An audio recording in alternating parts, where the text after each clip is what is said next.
Je vous avoue que je sais pas comment commencer cette review. Je savais très bien ce qui allait se passer et pourtant je suis sous le choc. Bonjour à tous et à toutes, bienvenue à vous, je vous invite à vous abonner parce qu'on va parler de cet épisode 9 de la saison 2 de Jujutsu Kaisen. Générique.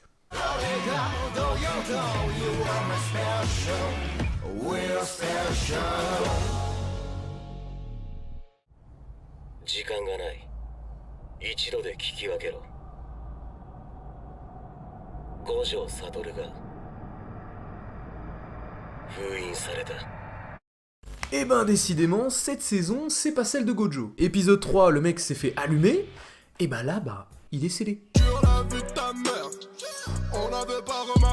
Le plus fort des exorcistes, celui craint de tous et qui possède le sixième œil, s'est fait sceller. Et en plus d'apporter une énorme tension dramatique, c'est une excellente chose. Qui dit Gojo intervient, dit problème réglé dans la demi-heure, si ce n'est dans la minute. Et donc, ça permettra à l'œuvre de mettre en lumière tous les autres personnages. L'auteur lui-même a compris qu'à un moment donné, Gojo allait être un frein au développement de ses autres personnages. Enfin, je veux dire, regardez Yuji, c'est le protagoniste et pourtant, on s'attarde pas plus que ça sur lui. Et limite, j'ai envie de dire, where is Sukuna? Mis à part ça, épisode avec un souffle du budget très présent, c'est fluide, baston et stratégie hyper réfléchis, des mouvements de caméra de baiser. Enfin, les types marchent littéralement sur le mur, c'est normal. Très clairement, cet épisode, c'est un sans faute.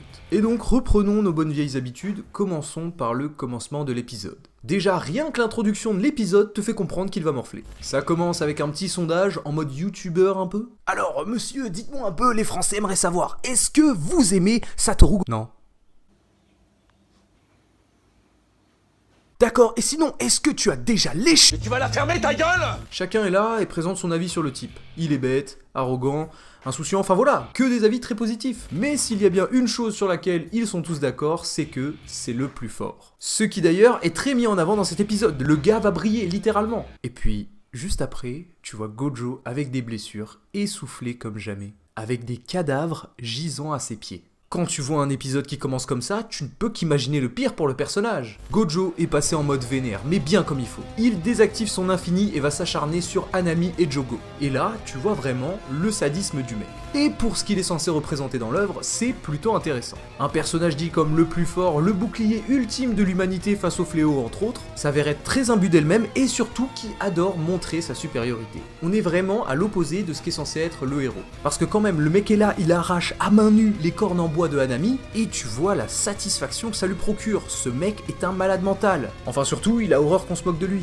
Il n'a même pas besoin de lever un doigt pour leur résister. Son sort de l'infini s'en charge déjà. Il tient un rappeler marqué dans l'esprit de ses adversaires qui est Satoru Gojo. Il augmente la puissance de son infini au point de projeter et bloquer Hanami contre un mur, et Jogo a beau menacer qu'il va buter des humains, c'est pas ça qui l'arrête.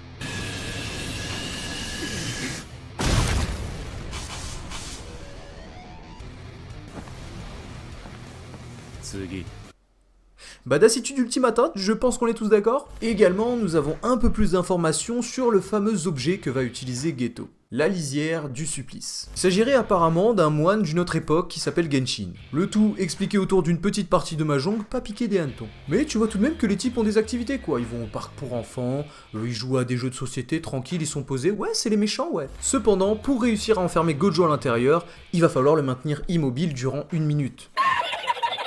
Limite, t'as plus de chance en jouant en auto, donc bon, ça va être complexe. Petite aparté sur Yuji, il va donc aborder la jeune civile qui avait l'air traumatisée. Elle se transforme sous ses yeux en humain altéré, mais dit qu'elle n'a pas pu monter dans le train comme tous les autres. Yuji comprend alors, mais c'est déjà trop tard. Le train arrive au quai où se déroule l'affrontement. Même toi, tu te dis que ça va être un putain de bain de sang. Les civils sont rassurés et se précipitent alors vers les portières, et ça, ils vont très vite le regretter. Tous les humains altérés à bord du train sont lâchés tels des bêtes sauvages et ils dévorent tous les humains sur leur passage. Mahito rejoint la partie, la panique générale accentue la tension et le danger omniprésent et Gojo est perdu. Il ne sait pas quoi faire. Qu'est-ce qu'ils ont en tête? Quel est leur objectif? Il ne fait que se poser des questions. Et pour rajouter une couche, d'autres civils se mettent à tomber du plafond par dizaines. Sous ses yeux, ils sont tués, lapidés, transpercés, massacrés.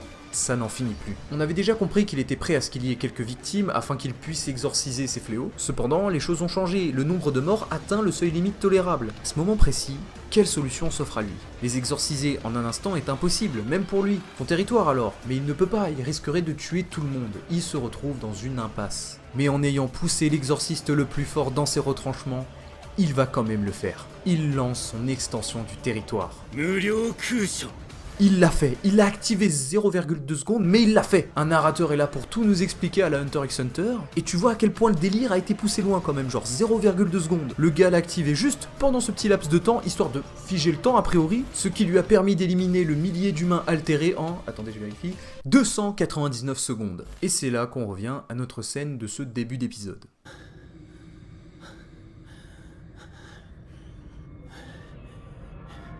Après une telle prouesse, Gojo est exténué. Il ne fait que se démener, se surpasser afin de régler la situation, et là il atteint un stade critique. On comprend alors que ça va être le moment où Geto va agir. Enfin Geto, est-ce qu'on en est bien sûr? Vous avez déjà vu l'épisode, à quoi ça sert? La lisière s'ouvre devant Gojo, qui ne comprend pas ce qu'est cet objet, et Geto apparaît en face de lui. Le piège entre en action, le choc est brutal. Parce que pour ceux qui ne savent pas, dans le film Zero, Geto Suguru est tué de la main de Satoru Gojo. Ah non mais à un moment donné faut suivre, hein. Sortez pas, spoil, nique ta race, nanana, allez vous faire foutre. Donc le revoir en chair et en os face à lui, forcément, il repense à tout ce qu'ils ont vécu ensemble. C'est ainsi que par l'étonnement, par les émotions, il réussit à immobiliser Gojo assez longtemps pour que la lisière l'attrape. Gojo se fait attraper par la lisière, il fallait qu'il reste immobile pendant 1 minute, mais 1 minute selon la perception du temps de Gojo. Alors bah, tout de suite là c'est différent, hein. Alors à moins que son cerveau fonctionne à la vitesse de la lumière, moi je vois pas d'autre explication. Bon, l'auteur va loin dans son délire, mais c'est quand même stylé et inattendu quand même, mais tu te demandes quelle qualité de drogue il consomme pour trouver ses idées. Je me suis tout de suite dit les conséquences. Je veux voir les conséquences de la disparition de Satoru Gojo dans l'exorcisme. Qu'est-ce qu'il va en découler? À quel point Yuji et ses camarades seront affectés?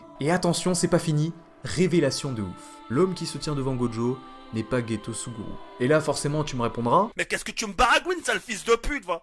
T'es ça dans ce que tu dis, toi? Il s'agit du frère jumeau de Grémy Tumo, un putain de cerveau. Ce mec est capable de contrôler un corps en y implantant son cerveau, il s'agirait de son sort inné. Alors de 1, super cheaté, et de 2, bah le gars est capable d'utiliser tous les sorts de son hôte. Si on pensait que Gojo c'était Deus Ex Machina, bah là je pense qu'on a trouvé plus fort. L'épisode se conclut alors sur Mekamaru qui est encore en vie, putain de merde, qui transmet donc à Yuji ce petit message que l'on a en fin d'épisode. Sur ce, c'était tout pour moi, c'était tout pour cet épisode 9, une dinguerie du début à la fin. J'ai très hâte de voir la suite et j'espère sincèrement que Yuta va intervenir parce que pour ceux qui n'ont pas vu le film, je vous garantis que vous n'allez pas être déçus. En tout cas, merci de m'avoir regardé, abonnez-vous pour ne pas louper la suite des reviews. Sur ce, c'était le Sama et moi je vous dis sayonara.